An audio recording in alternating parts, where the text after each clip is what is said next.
In today's video, I'm going to teach you how to fix disappearing mobile menu on Wix. If your mobile hamburger menu seems to vanish, it's usually not broken. It's either out of view, hidden behind another element, or set to be hidden on mobile. Let's walk through how to fix it clearly and confidently. First, open your site in the Wix editor and switch to mobile view. You'll find the mobile view toggle at the top of the editor, typically represented by a small phone icon. This is important because Wix treats desktop and mobile layouts separately, so changes you make for mobile won't affect your desktop design.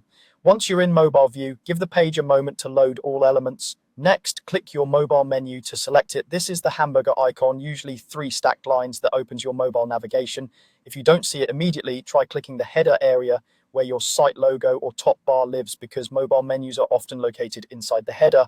You can also drag around the page to make sure it isn't just slightly off screen. When it's selected, you'll see a blue outline and the element name in the breadcrumb at the top of the editor, which confirms you've got the right item. Now check the layers panel to make sure the menu isn't hidden behind other elements. Open the layers panel from the left toolbar or via the tools menu.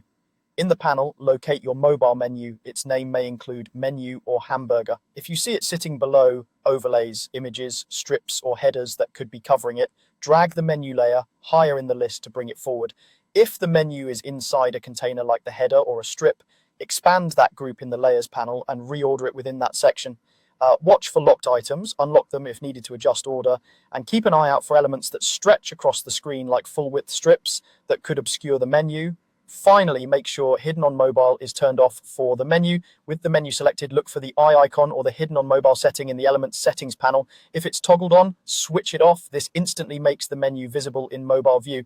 If your menu exists in multiple site sections, such as header and page content, verify the toggle is off for each instance. That's it. By switching to mobile view, selecting the right element, checking the layer order, and turning off hidden on mobile, your hamburger menu should be back where it belongs. Thanks for watching and happy editing.